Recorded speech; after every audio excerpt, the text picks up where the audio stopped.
Salut la famille, comment vous allez? J'espère que vous allez bien, sinon moi aussi je vais très très bien, merci. Aujourd'hui j'ai décidé de vous faire un petit tuto pour vous montrer quelques bases sur Makerfile. Qu'est-ce que Makerfile et comment allons-nous utiliser Makerfile? C'est ce que je vais vous montrer dans ce tutoriel. Alors sans plus tarder, Makerfile en fait c'est un fichier que vous pouvez utiliser pour automatiser certaines tâches. Par exemple la compilation de votre programme. Vous pouvez aussi automatiser l'initialisation de votre dépôt distant GitHub. Vous pouvez aussi initialiser l'envoi de vos projets sur GitHub. Vous pouvez aussi initialiser l'activation et la mise en place de votre environnement.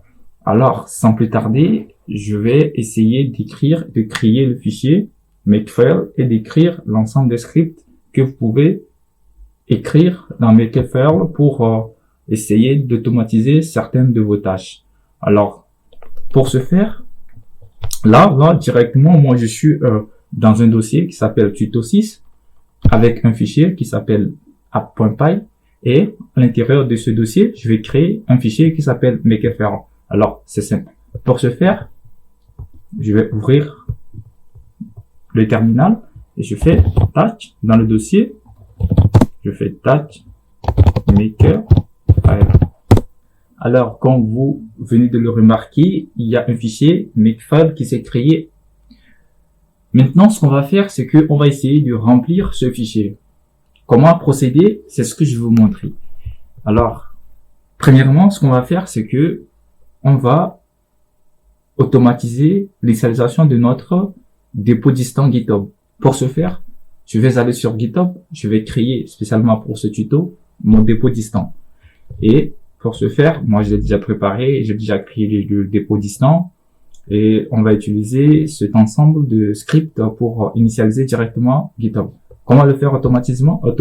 Alors dans Makefile, je vais faire initialize Git et donc je vais faire echo initialization par exemple. Et qu'est-ce que je vais faire? Je vais initialiser. Du coup, je peux mettre un petit temps mort. Ensuite, ce que je vais faire, c'est que je vais faire git add. Ensuite, ce que je vais faire, je mets un petit temps mort, par exemple. Après, ce que je fais, c'est je fais git commit. Je peux dire my first commit. Après, ce que je fais, après avoir fait git init, git add, git commit, ce que je vais faire, c'est que je vais configurer la branche. Alors, comment configurer la branche? D'abord, je mets un petit temps mort. Je configure la branche avec git branch.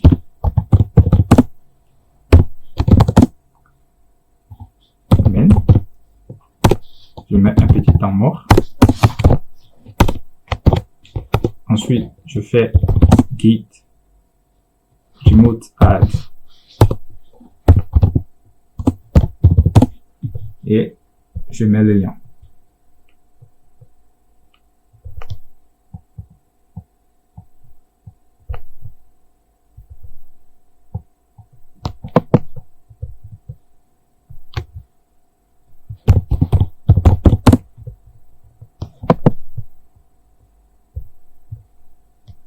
Et pour terminer, je mets un petit temps mort. Et je mets git put origin main.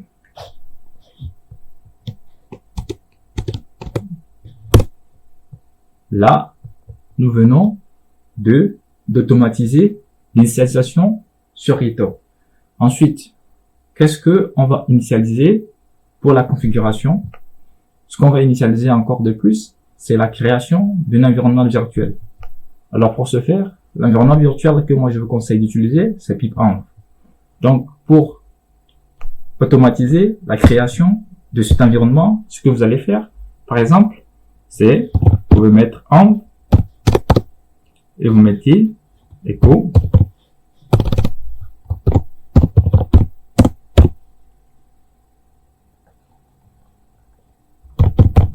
init env, par exemple,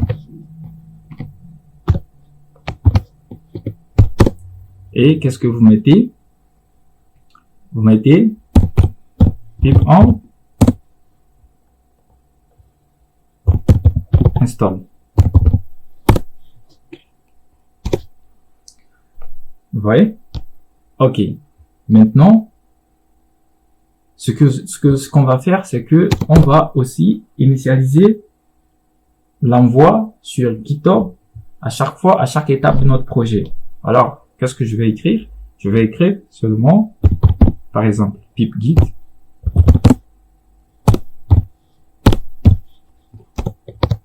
et je fais echo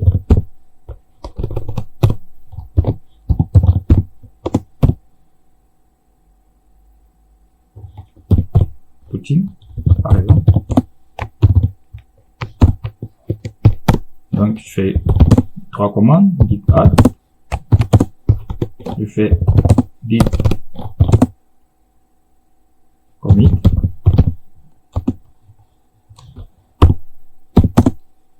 je mets variable,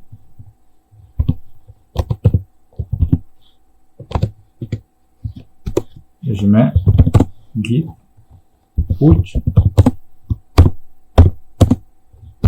origin main.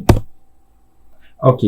Pourquoi, au lieu d'écrire un texte ici, je mets var? Je mets var parce que si j'écris un texte à chaque fois que je vais exécuter make pip git, je vais avoir sur GitHub les mêmes modifications, les mêmes textes. Or, c'est pas ce que je veux. Ce que je veux, c'est que à chaque commit, il va falloir que le texte, ce que j'ai comme commentaire, soit différent. Donc, du coup, pour ce faire, je vais mettre une variable que je vais récupérer en faisant make. Et maintenant, ce qui reste à automatiser, c'est l'activation de notre environnement virtuel. Alors, pour ce faire, je peux me permettre de mettre, par exemple, je peux mettre activate, je mets echo env activation, voilà, et je mets quoi? Je mets pip env shell. Si vous vous souvenez, dans ma dernière vidéo, je vous ai montré comment utiliser pip env. Donc, je vous laisserai le lien dans la barre de description pour que vous jetez un coup d'œil sur l'ancienne vidéo. Maintenant que j'ai fini avec l'activation de pip env, je peux aussi également faire tourner mon programme via make. Alors, pour ce faire, qu'est-ce que je vais faire? Je vais juste mettre ici, par exemple, run pour faire tourner un programme et je mets seulement Python, par exemple, app.py. Donc, une fois que je vais faire make run, il va faire Python app.py. Ok.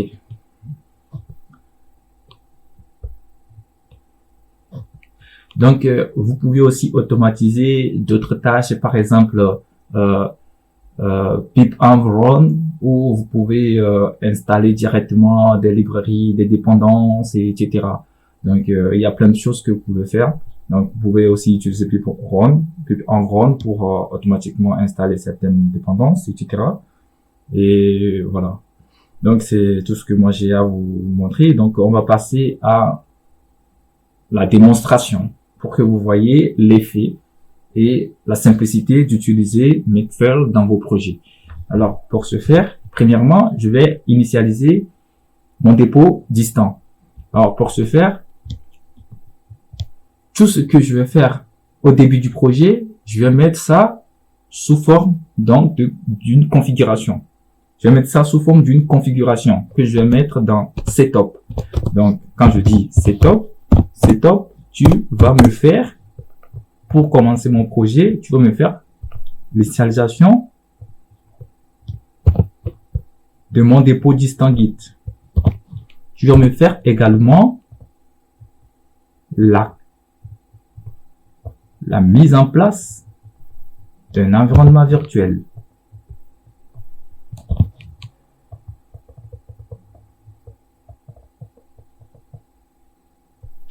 Et s'il y a des dépendances pour commencer un projet, etc., vous allez aussi mentionner cela.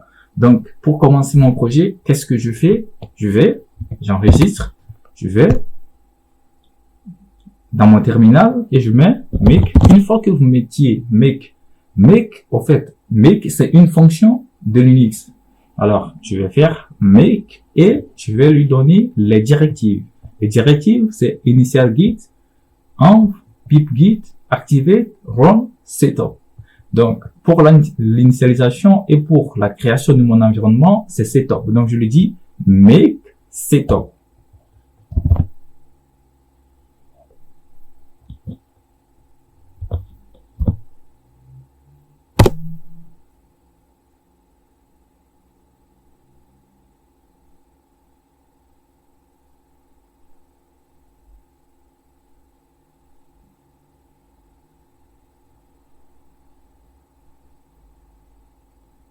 Donc, si vous voyez, il y a un tas d'exécutions qui ont été réalisées. J'ai eu l'initialisation de mon dépôt distant et ensuite, j'ai eu aussi la création d'un environnement virtuel pour ce projet. Ok, maintenant, imaginons si, par exemple, je modifie le fichier app.py. Par exemple, si j'écris une petite fonction qui fait l'addition entre A et B.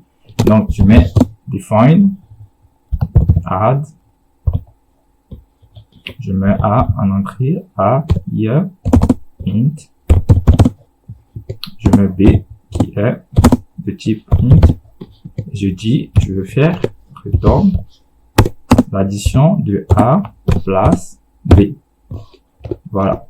Et je mets if name equal main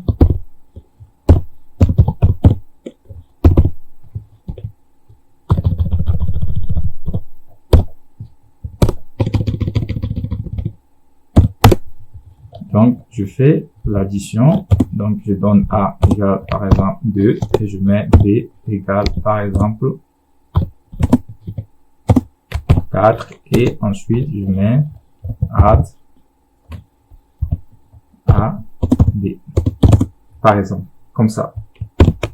Donc, je vais utiliser make pour envoyer directement les modifications que j'ai réalisées sur GitHub. Donc, premièrement, on va retourner sur GitHub pour voir si effectivement il y a eu une modification. Donc, si vous remarquez ici, vous allez voir que effectivement le script a initialisé GitHub pour tout type d'envoi qui serait fait après. Donc maintenant, si vous remarquez dans app.py, il n'y a rien qui est écrit. Maintenant, on va utiliser make pour envoyer directement la modification, la nouvelle modification. Alors pour ce faire, si vous vous souvenez, la commande pour faire l'envoi, c'est quoi? C'est pip git. Donc je vais écrire alors tac pi. Pour ce faire, je mets make, donc la commande qui est pip git, et après je mets la variable, et après je mets no issues. Et vous allez voir que directement, on va avoir une modification de notre dépôt distant. C'est-à-dire que le projet a été envoyé sur GitHub. Donc, si nous faisons par exemple git status, vous allez voir que il nous dit rien n'a validé. Le copie de travail est propre. OK. Donc, je peux aussi, par exemple, en haut ici, mettre une fonction.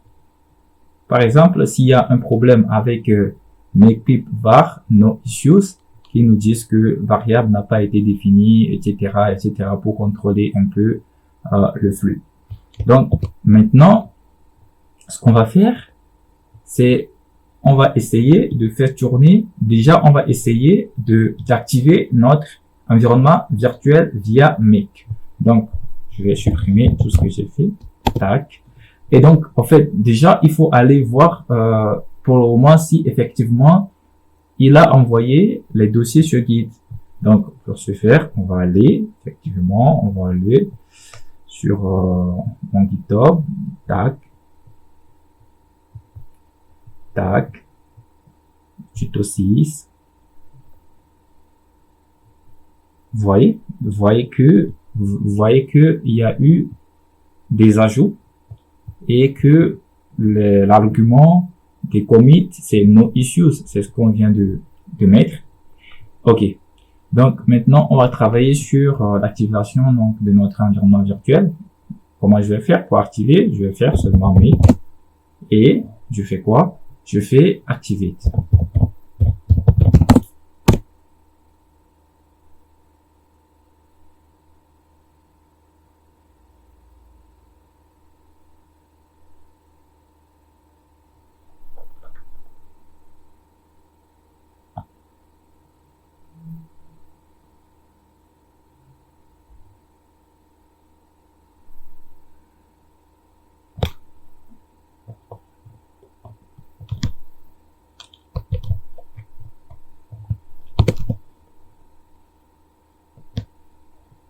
Donc, au fait, c'est parce que j'ai mis ça. Donc, du coup, comme je n'ai pas mis le second argument, c'est pourquoi il m'a dit var n'a pas été défini. Nanana. Donc, pour ce faire, je vais supprimer le contrôle et on va réessayer. Donc, si vous voyez, automatiquement, je me suis connecté à mon nouveau environnement virtuel. OK. Donc, maintenant, on va apprendre comment, par exemple, maintenant, ce qui nous reste à apprendre, c'est comment tourner le script Python avec make. Donc, pour ce faire, pour compiler avec make, qu'est-ce que je vais faire? Puisque la commande, c'est run, qu'est-ce que je fais? Je fais seulement make run.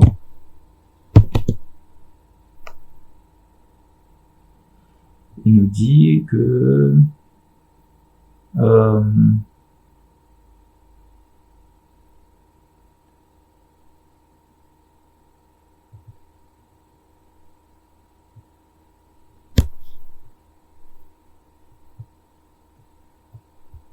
ok, j'ai fait une erreur ici. Ici, c'est app.py. Donc, je vais relancer. Tac. Donc, ça fait make run. Il nous dit quoi?